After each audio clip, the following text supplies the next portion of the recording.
Hello and welcome to the France 24 interview. Barack Obama delivered his farewell address in Chicago, the city where it all started for him. A message of hope, but also a warning about the future. This was indeed not the plan. He was hoping that after being the first African-American president, he would pass the baton to the first woman president. But it is Donald Trump who will be sitting in the Oval Office as of January 20th. To talk about Obama's legacy, I welcome to the show Elaine Kamarck, who is the director of the Center for Effective Public Management at the Brookings Institution in Washington. She previously served as a senior domestic policy advisor in the White House under Bill Clinton from 1993 to 1997. Welcome to the show. Thank you very much. So, Mrs. Kamarck, in 2008, Barack Obama was elected, and he said, yes, we can. He was reelected 4 years later, and he said, yes, we still can. Yesterday, in his address in Washington, he said, yes, we did. Very simple question. Did he? He did. He certainly did. He did many of the things that he set out to do.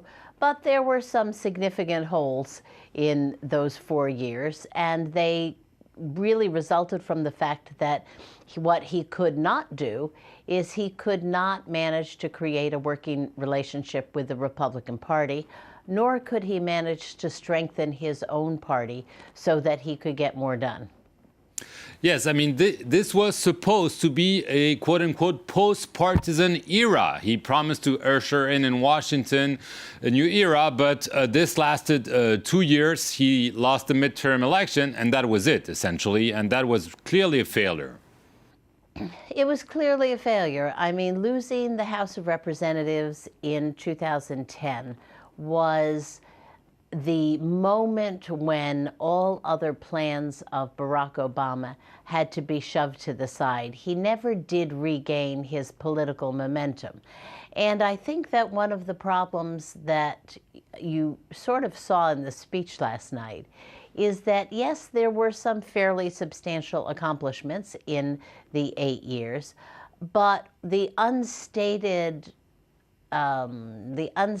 theme of last night's speech was that they may all get undone relatively quickly because he could not build his party. His party is in much worse shape today than it was 8 years ago. There are many fewer governors, many fewer members of Congress, and many fewer United States senators, plus state legislatures, which in America are quite important to the process. There are fewer Democratic state legislatures.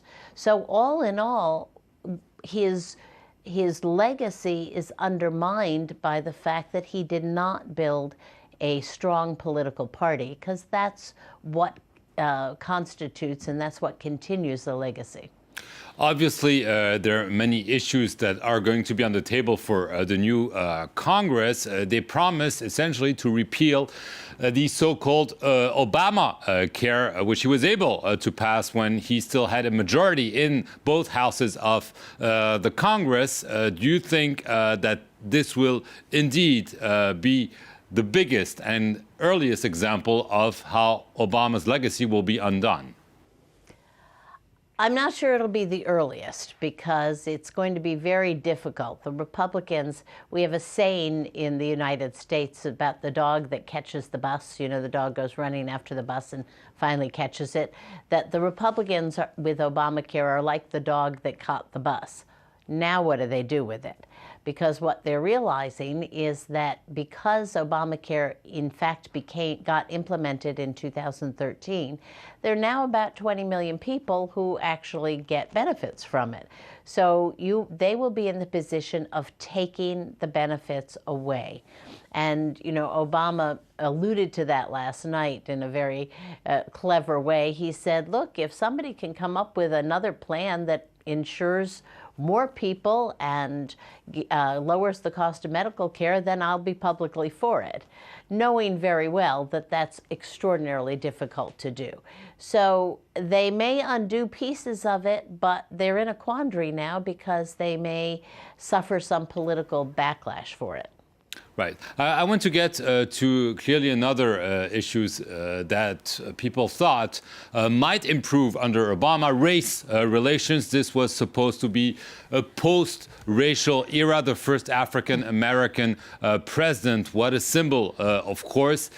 Yes, there have been improvements maybe, but there have been a number of instances. Maybe there were just a few very serious tragedies or accidents that caught the headlines in America. But there is this impression, maybe I'm wrong, that race relations worsened under Obama. I don't think they worsened. I think that overall they improved.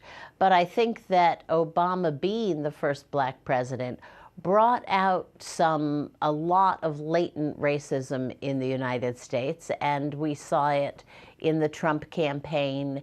We saw it, throughout the 8 years, both in police brutality of African-American citizens in various places around the country.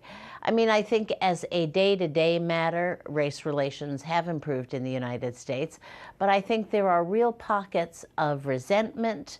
I think there's still serious pockets of racism, and I think that African-Americans are still subject to violence on the part of law enforcement, and that, of course, is what most of the racial tension in the last 8 years has been about.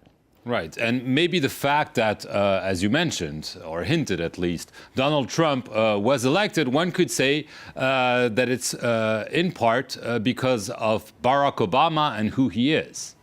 Yeah, of course. There was clearly a kind of racial backlash to this election. You saw it in the Trump rallies. You saw it in the endorsement of Trump by white supremacist groups that, frankly, until the Trump campaign, we hadn't heard of very much in America in a long time.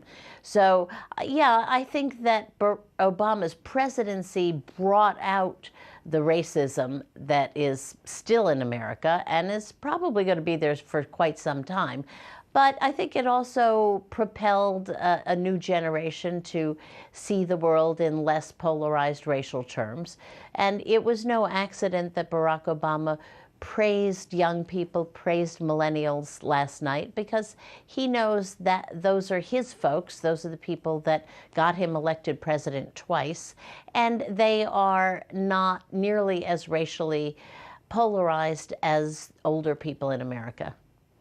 In terms of foreign policies, obviously Barack Obama reached out to Iran in this nuclear deal. He reached out to Myanmar, but also to Cuba. Nevertheless, there's a big dark cloud hanging over his presidency.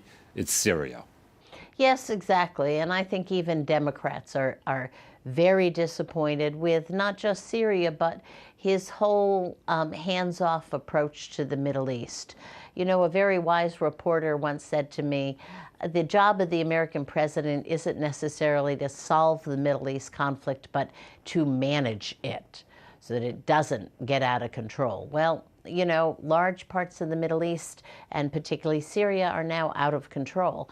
And I think it's going to be a black mark on Obama's presidency. There's no doubt about it, and I say that as a Democrat, and I think a lot of Democrats think that as well. Right, and especially those now infamous red lines that Obama drew on Syria, but actually never enforced. Right. It was a very, very big mistake in his presidency, and it has had implications now for many years. And I think that the next president is going to have to figure out what we can do in that part of the world. Right. Another part of the world, and obviously it's had a direct impact, it seems at least, on the U.S. election, is Russia. There was supposed to be a reset. There seems to be essentially a new Cold War. I think that has surprised me and a lot of other people, I think, more than anything else. Russia's aggression towards the United States, Russia's moves in its former satellite countries, obviously its actions in the Crimea, they have all shown a newly aggressive Russia. One that, you know, the United States, we'd kind of stopped thinking about Russia because we were, you know, concerned with China.